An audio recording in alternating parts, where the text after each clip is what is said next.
فخرج العاص، اس کے بعد جب یہ انہوں نے کہہ دیا تو عاص بن وائل باہر نکلے، فلاقی الناس قد صال بهم الوادی، لوگوں سے ملے اس حال میں کہ وادی لوگوں سے بھر چکی تھی، نہیں لوگ واقعی باہر حضرت عمر کے خلاف اکٹھے ہو رہے تھے، یہ بات حقیقت تھی۔ تو وادی سے مراد کیا ہے؟ وادی مکہ۔ تو اس کے یا تو یہ مطلب ہے، یہ مطلب نہیں، وادی مکہ جب مراد لے لیا تو یہ تو نہیں ہو سکتا کہ پوری جو مکہ کی وادی ہے سب میں اتنے لوگ آ گئے ہوں کہ وادی بھر گئی ہو، لہذا یہ کنایہ ہے، کنایۃ عن کثرتہم، یعنی واقعی باہر ایک بہت بڑی تعداد تھی جو یہی ارادہ رکھتی تھی حضرت۔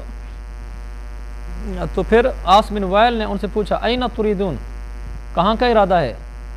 تو کہنے لگے نرید ھذا ابن الخطاب الذی صبأ، ہمارا ارادہ اس ابن خطاب کے پاس جانے کا ہے جو صبأ بے دین ہو گیا ہے، خرج من دین الی دین ثابت، بے دین ہو گیا ہے۔ وہ تو عاص بن وائل نے کہا لا سبیل علیہ، تم اس تک نہیں پہنچ سکتے، یعنی تم نہیں جا سکتے، مطلب میں اب ان کی حمایت میں آ گیا ہوں۔ فکر الناس کر یقر رجع یرجع، لوگ پھر واپس لوٹ گئے اور دیکھا کہ ہمارے اندر سے بھی ایک آدمی ان کے ساتھ ہو گیا ہے، تو پھر ہمیں خیال، پہلے وہ سمجھ رہے تھے اکیلا ہے۔ تو بس آگے چلتے ہیں، اگلی حدیث پڑھو بھائی۔ یہ حدیث نمبر 3865۔ عبداللہ بن عمر کہتے ہیں کہ جب میرے والد حضرت عمر مسلمان ہو گئے تو لوگ ان کے گھر کے پاس جمع ہو گئے۔ تو یہاں دیکھو لکھا ہوا ہے اجتماع کے اوپر نون 12 اور دار ہی کے اوپر الہ، سمجھ آ گیا ہوگا نا، یہاں تک نسخہ پورا تبدیل ہوگا۔ نیچے 12 میں دیکھو وہ کہتے ہیں ولیلکش میہنی و ابی ذر اجتمع الناس الیہ عند دارہ، یہ فرق ہو گیا۔ تو لوگ ان کے گھر کے پاس جمع ہو گئے اور کہنے لگے صبأ عمر، عمر صابی ہو گیا ہے، یعنی عمر بے دین ہو گیا ہے۔ یہ کہتے ہیں عبداللہ بن عمر وانا غلام فوق ظہر بیتی، اس وقت میں لڑکا تھا اپنے گھر کی چھت پر چڑھا ہوا تھا۔ کتنی عمر کا لڑکا تھا؟ کمال ہے فتح الباری، وہ فرماتے ہیں 5 سال کی عمر تھی، میں 5 سال کی عمر کا لڑکا تھا۔ فجاء رجل علیہ قباء من دیباج، اتنے میں ایک آدمی آیا جس نے ریشم کی قبا پہن رکھی تھی، ریشم کی قبا تھی اس کے اوپر۔ فقال، اس نے آ کر کہا فصبأ عمر فما ذاک، عمر بے دین ہو گیا، فما ذاک، یہ ما ذاک والا ترجمہ قابل غور ہے، قابل مطلب یعنی قابل تحقیق، مشکل جگہ۔ تو یہاں ارشاد الساری میں لکھا ہے فما ذاک الاجتماع، یعنی ذاک کا مشار الیہ ہے الاجتماع، تو انہوں نے کہا کہ فما کو انہوں نے استفہامیہ لیا ہے ارشاد الساری والے نے، فصبأ عمر، عمر بے دین ہو گیا ہے، فما ذاک، یہ اجتماع کیسا ہے، یعنی یہ کیوں یہ لوگ کیوں اکٹھے ہوں گے، یہ اجتماع کیسا ہے۔ اور فتح الباری والا نے اس کو نافیہ لیا ہے، انہوں نے کہا فما ذاک یعنی فما ھذا بشیء، لوگ بے دین ہو گئے تو پھر کیا ہو گیا، یعنی فلا بأس، فما ذاک ای فلا بأس، ما نافیہ ذاک کا معنی یہ کیا ہو گیا پھر، یعنی کیا حرج ہے پھر۔ تو انہوں نے آ کر کہا فصبأ عمر فما ذاک، عمر بے دین ہو گیا تو فلا بأس، تو پھر کیا حرج ہے، کیا ہو گیا، کوئی حرج نہیں ہے۔ تو آگے فانا لہو جار، اس آدمی نے کہا میں اس کا جار ہوں، جار کا معنی مجیر ہوں، یعنی اب میں عمر کو پناہ دینے والا ہوں، کوئی اس کو ہاتھ نہ لگائے۔ قال فرأیت الناس تصد عنہ، تو وہ کہتے ہیں عبداللہ بن عمر کہتے ہیں میں نے دیکھا کہ لوگ پھر وہاں سے ہٹ گئے۔ فقلت، میں نے پوچھا من ھذا، یہ شخص کون تھا جس نے پناہ دی ہے؟ کہنے لگے العاص بن وائل، وہ عاص بن وائل تھا۔ اس میں بس اللہ تعالیٰ جس سے دین کا کام لینا ہوتا ہے نا اس کی اللہ حفاظت بھی کرتا ہی رہتا ہے۔ اور اللہ تعالیٰ عمر سے کام لینا تھا تو ایک آدمی کو کھڑا کر دیا جس نے کہا میں، حالانکہ پورا سارے عرب اکٹھے ہو گئے تھے جو مکہ میں رہنے والے تھے، سارے قتل کرنے کے درپائے ہو گئے تھے، اور اس زمانے میں قتل کر دینا کوئی مشکل بھی نہیں تھا، لیکن اللہ تعالیٰ نے کام لینا تھا، اس لیے بس اللہ تعالیٰ سے قبولیت مانگنی چاہیے۔ قبولیت قابلیت کے اوپر نہیں آتی، قبولیت کے لیے قابلیت شرط نہیں، بس یہ ہو جائے کہ اللہ کی طرف سے قبولیت مل جائے۔ جب قبولیت مل جاتی ہے تو پھر وہ سارے کام کر دیتا ہے۔ قبولیت ملتی ہے انسان گناہوں سے بچے اور قبولیت حاصل کرنے کے اسباب اختیار کرے جو ہیں، جو اس کے بس میں ہو سکتا ہے، اسباب اختیار کرے اور محنت بھی کرے، دعا بھی مانگے۔ آگے چلو گے، یہ حدیث نمبر 3866 ہے، اس میں لکھا حدثنی ابن وہب قال حدثنی عمر، عمر نے مجھے یہ بات بیان کی، وہ کہتے ہیں سالم نے ان کو بیان کی، وہ کہتے ہیں عبداللہ بن عمر نے بیان کی، تو ادھر شروع میں حضرت عمر کیسے آ سکتے ہیں؟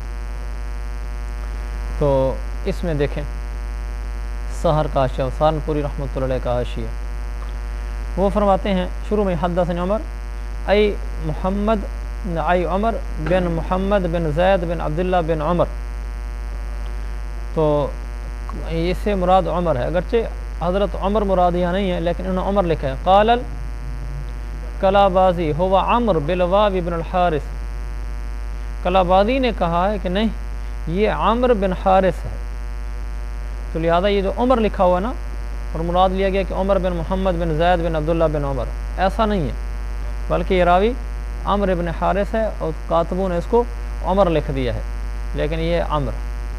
حدثنا عبداللہ بن عمر قال ما سمعت، جی ہاں بن محمد لکھا ہوتا، انہوں نے کہا نہیں یہ اصل میں عمر ہے، عمر بن حارث ہے۔ قال ما سمعت عمر علی شیء قط، لی شیء بمعنی عن شیء، فتح الباری میں لکھا ہے میں نے کسی چیز کے بارے میں میں نہیں سنتا تھا حضرت عمر سے کسی چیز کے بارے میں کبھی بھی کوئی چیز، یقول وہ کہہ رہے ہوں حضرت عمر انی لا اظنہ کذا، میرا تو اس بارے میں یہ خیال ہے، الا کان کما یظن، مگر ویسے ہو جاتی جیسے عمر سمجھتے تھے، یعنی حضرت عمر نے جب بھی کسی کے بارے میں کہا نا میری رائے اس بارے میں تو یہ ہے، میرا خیال تو اس بارے میں یہ ہے، وہ ویسے ہی پھر ہو جاتا تھا۔ جیسے کئی 21 یا 23 جگہ پر قرآن حضرت عمر کی رائے کے مطابق اترا ہے، جہاں ان کی رائے بنی، جیسے مثلا ایک دم ان کی رائے بنی کہ ازواج مطہرات کو پردہ کرنا چاہیے، تو قرآن اترا ہے اس کے مطابق کہ پردہ کرنا چاہیے۔ آپ کو یہ معلوم ہوگا نا کہ ازواج مطہرات پردے کے حق میں نامحرم عورتیں تھیں، یہ جو ہم کہتے ہیں نا ازواج امہاتہم، ازواج مطہرات میں تھیں، وہ تقدس میں تھیں، یعنی آپ ان کے ساتھ وہی ادب احترام کریں گے جو ماں کے ساتھ کرتے ہیں، اسی لیے کہ وہ نبی کی بیوی ہے، نبی باپ ہوتا ہے اور اس کی بیوی ماں ہوگی، لیکن جب آپ ان سے بات کریں گے تو پردے کے پیچھے کھڑے ہو کر بات کریں گے۔ قرآن میں ہے، کہاں ہے قرآن میں؟ کون سی آیت؟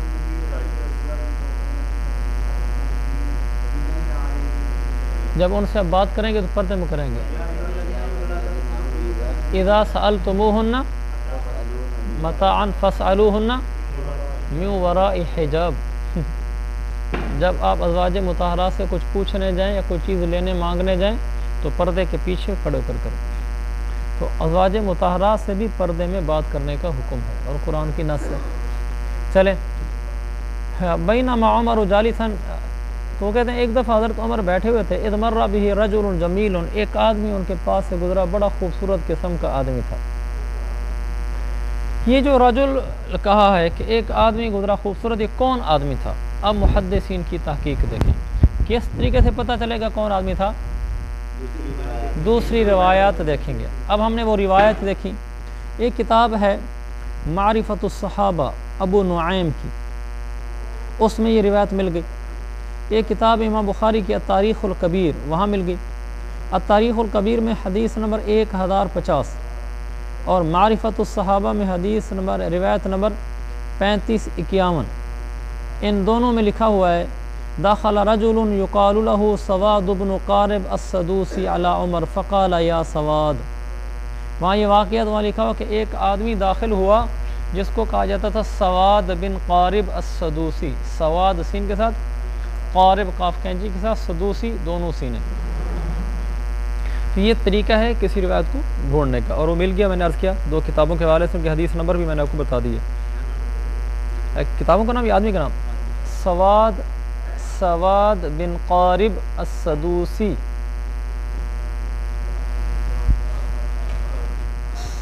سواد بن قارب۔ اچھا آگے، فقال لقد اخطأ ظنی، تو انہوں نے کہا کہ آج تو میرا گمان خطا کر گیا ہے، او ان هذا علی دینہ فی الجاہلیۃ، میرا گمان خطا کر رہا ہے، یا تو یہ آدمی یعنی سواد بن قارب یہ زمانہ جاہلیت میں اپنے دین پر ہے، یعنی ابھی بھی یہ کافر ہے، زمانہ جاہلیت کا آدمی ہے جو میرے پاس سے گزرا، بڑا خوبصورت آدمی۔ او لقد کان کاہنہم، یا یہ پہلے ان کا کاہن تھا، یعنی میرا گمان ہے کیوں خطا نہ کر رہا ہو، یہ آدمی دونوں میں سے کوئی ایک ہے۔ یا حضرت عمر کہہ رہے ہیں اس آدمی کے بارے میں جو آدمی ان کے پاس سے گزرا، کہنے لگے کہ یہ آدمی یا تو اب بھی زمانہ جاہلیت پر ہے، حالانکہ وہ تو صحابی تھے، یا پھر یہ ان کا کاہن ہے۔ علی الرجل، کیا مطلب؟ ہاں، اس آدمی کو میرے پاس لے کر آؤ۔ تو فدعی لہو، اس آدمی کو بلایا گیا، فقال لہو ذالک، حضرت عمر نے اس سے یہ والی بات کہی، فقال عمر لسواد بن قارب ذالک ای ما قالہ فی غیبتہ من التردد، جو اس کی غیر موجودگی میں حضرت عمر نے بات کی تھی، کون سی بات؟ اپنے زن کے بارے میں، کہ آج میرا گمان غلط نہ ہو جائے، کہ میرا گمان یہ ہے کہ یہ یا زمانہ جہلیت پر ابھی قائم ہے، کافر ہے، یا پھر ان کا کبھی کاہن رہا ہے۔ فقال، اس آدمی نے کہا، ما رأیتک اليوم استقبل بہ رجل مسلم۔ اس کا ترجمہ کرنے میں کافی دیر لگ گئی تھی، اس کا مختلف ترجمے کیے ہوں نا، لیکن میں آپ کو انشاءاللہ اس کا وہ ترجمہ بتاتا ہوں جسے آپ کو سمجھنا بھی آسان ہوگا۔ استقبل بہ، بہ کی ضمیر کا مرجع ہے بہذا الکلام، بہذا الکلام، جیسا کہ فتح الباری سے یہی مستفاد ہوتا ہے۔ ما رأیتک اليوم، کالیوم، میں نے نہیں دیکھا آج جیسا دن، استقبل بہ رجل مسلم، میں نے آج جیسا دن نہیں دیکھا کہ جس دن میں ایک مسلمان شخص کو اس طرح کی بات کا سامنا کرنا پڑا ہو۔ استقبل بمثل هذا الکلام رجل مسلم، میں نے آج جیسا دن نہیں دیکھا کہ جس دن کے اندر ایک مسلمان آدمی کو اس جیسی بات کا سامنا کرنا پڑا ہو۔ کس جیسی بات کا؟ کہ یا تو کافر ہے یا ان کا قائن تھا، یعنی اس جیسی بات کا کہ مسلمان ہوتے ہوئے کافر سمجھا جا رہا ہے۔ بڑی پریشانی والی میرے لیے بات ہے کہ مسلمان ہوتے ہوئے کافر سمجھا جا رہا ہے، اس جیسی بات میں نے اس جیسا دن میں نے نہیں دیکھا۔ اور یہ جو ترجمہ میں نے آپ کو بتایا ہے، یہ ترجمہ تحفۃ القاری سے حاصل ہوتا ہے، جو اس کی اردو شرح ہے تحفۃ القاری، اور اس کی تائید بھی کا مرجع فتح الباری میں بہذا الکلام معلوم ہوتا ہے۔ جس دن کے ایک مسلمان کو اس طرح کی بات کا سامنا کرنا پڑا ہو، استقبلا۔ دوسرا یہ ہے کہ بہی بمعنی فیہ ہے، ما رأیتک اليوم استقبل فیہ رجل مسلم، میں نے آج کے دن جیسا کوئی دن نہیں دیکھا کہ جس دن کے اندر ایک مسلمان کو کچھ سامنا کرنا پڑا ہو، پھر وہاں کچھ کی وضاحت کرنی پڑے گی، اس جیسی بات کا سامنا کرنا پڑا ہو کہ مسلمان ہونے کے باوجود اس کے بارے میں یہ کہا جا رہا ہو کہ شاید یہ بھی زمانے جہلیت والے دین پر قائم ہے، یعنی کافر ہے۔ قال، حضرت عمر کہنے لگے، فإنی أعزم علیک الا ما اخبرتنی، کیا ترجمہ کریں گے؟ فإنی أعزم علیک، ہاں میں تمہیں قسم دیتا ہوں، مگر یہ کہ تم مجھے صحیح بات بتاؤ، مراد یہ کہ تم مجھے بالکل صحیح حق بات بتاؤ، یعنی میں آپ سے صرف یہی چاہتا ہوں کہ مجھے بس صحیح بات بتاؤ، کیا بات ہے؟ وہ کہنے کہ کنت کاہنہم فی الجاہلیہ، میں واقعی زمانہ جاہلیت میں کاہن تھا، ابھی تو میں کافر نہیں ہوں، لیکن اب کی یہ بات ٹھیک ہے کہ واقعی میں کاہن تھا۔ یہ ہے حضرت عمر کی بصیرت، عمر قربان جو تجھ پر۔ قال فما اعجب ما جاءتک بہ جنیتک، اب حضرت عمر نے اسے سوال کرنا شروع کر دیے۔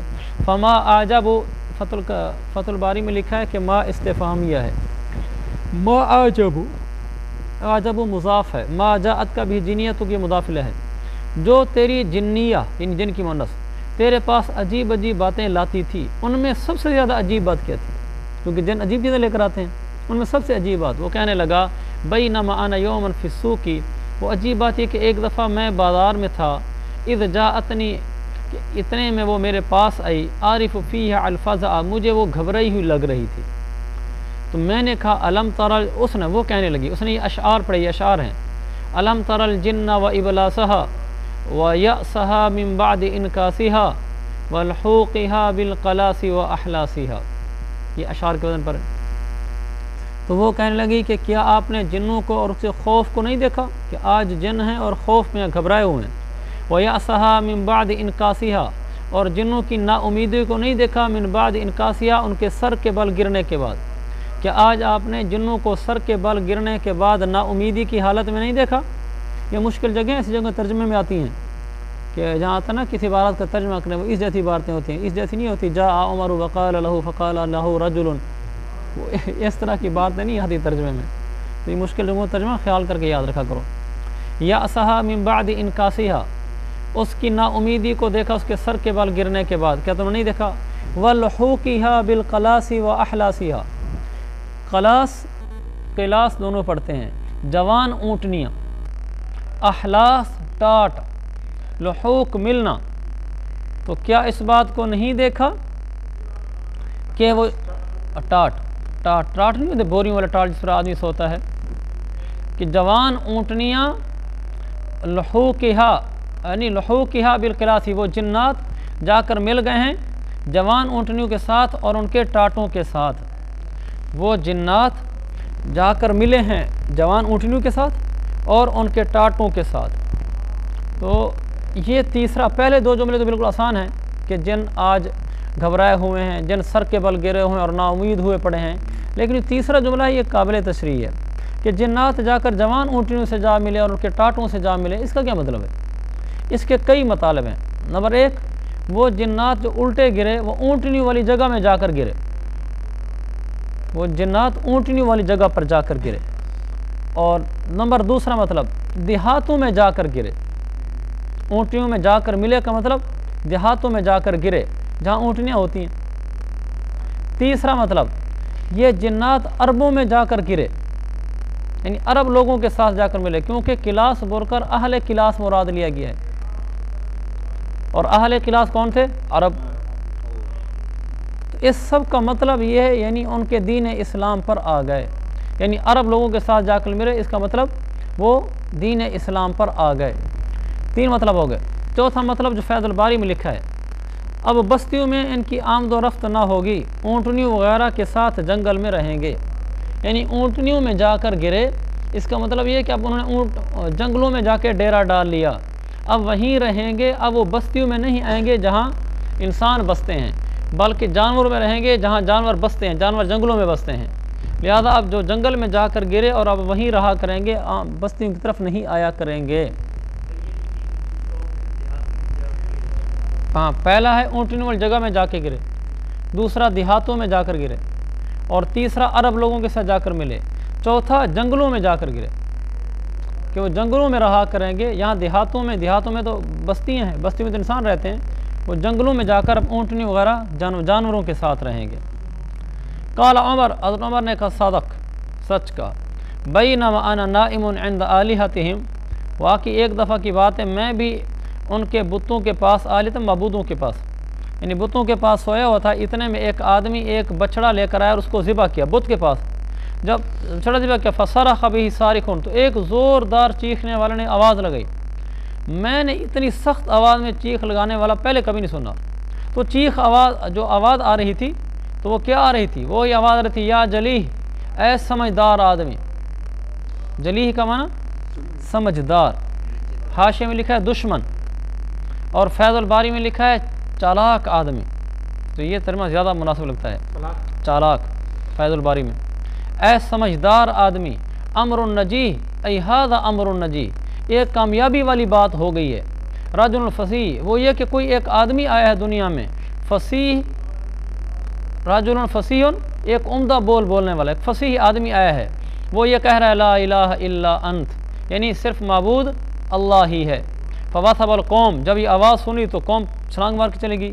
بعض جگہ آتا ہے کہ یہ جس سے آواز نکلی خود بت تھا، اس بت میں سے آواز آئی، جب بت میں سے آواز آئی، یہ میرے مزید الایمان میں ایسے لکھا ہے، تو بت میں سے آواز آئی تو وہ لوگ چھلانگ مار کے جانپ مارے اور گئے کہ یہ کیا ہو گیا، بت بولنا شروع ہو گیا۔ حضرت عمر بہادر تھے، کہنے لگے لا ابرح حتی اعلم ما وراء ھذا، میں نے کہا میں تو یہاں سے نہیں ٹلتا جب تک مجھے پتہ نہ چل جائے کہ اس کے پیچھے حقیقت کیا ہے، ما وراء ھذا، اس کے پس پردہ کیا باتیں ہیں، یعنی یہ کیوں بول رہا ہے جن، کیا حقیقت ہے۔ پھر اس نے آواز دی، یا جلیح، اے سمجھدار آدمی، یہ کامیابی والی بات ظاہر ہوگی، ایک فصیح آدمی وہ کہہ رہا ہے لا الہ الا اللہ، یہ جملہ بہر رہا ہے۔ فقمت، تو میں پھر اٹھا، فما نشبنا ان قیل، ہم تھوڑا ہی عرصہ ٹھہرے تھے، فما مکثنا، پھر ہم تھوڑا ہی عرصہ گزرا تھا ہمارے اوپر کہ یہ کہا جانے لگا ھذا نبی، یہ شخص آ گیا ہے جو نبی ہے اور لا الہ الا اللہ کہتا ہے۔